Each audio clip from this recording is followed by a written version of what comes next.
હર હર મહાદેવ મિત્રો, જોઈ શકો છો આ છે તરણેતર, જ્યાં ભોળાનાથનું મંદિર છે મિત્રો. અને આ એ જ જગ્યા છે જે પંસાળની ભૂમિમાં આવેલું આ ત્રિનેશ્વર મહાદેવનું મંદિર છે મિત્રો.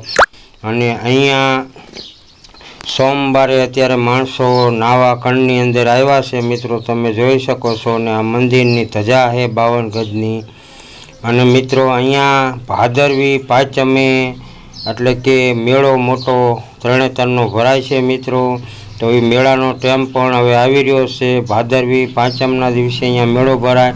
અને આ જે કુંડ રહ્યો મિત્રો, એ કુંડની અંદર ભાદરવી પાંચમના દિવસે વહેલા 5 વાગ્યે એમ કહેવાય છે કે ગંગાજી આમાં પ્રગટ થાય છે મિત્રો. અને ગંગાજી આમાં પ્રગટ થાય એટલે માણસ આમાં નાહવા માટે ભાદરવી પાંચમના આવે છે સ્નાન કરવા માટે, જેનેથી પવિત્ર થઈ શકાય એવું આનું માધ્યમ છે મિત્રો. પાંચમના દિવસે ઘણા લોકો આ કંડમાં સ્નાન કરે છે અને પવિત્ર પામે છે. તો જય મહાદેવ, હર હર. તો ચાલો મિત્રો, આ વિડીયો સારો લાગે તો લાઈક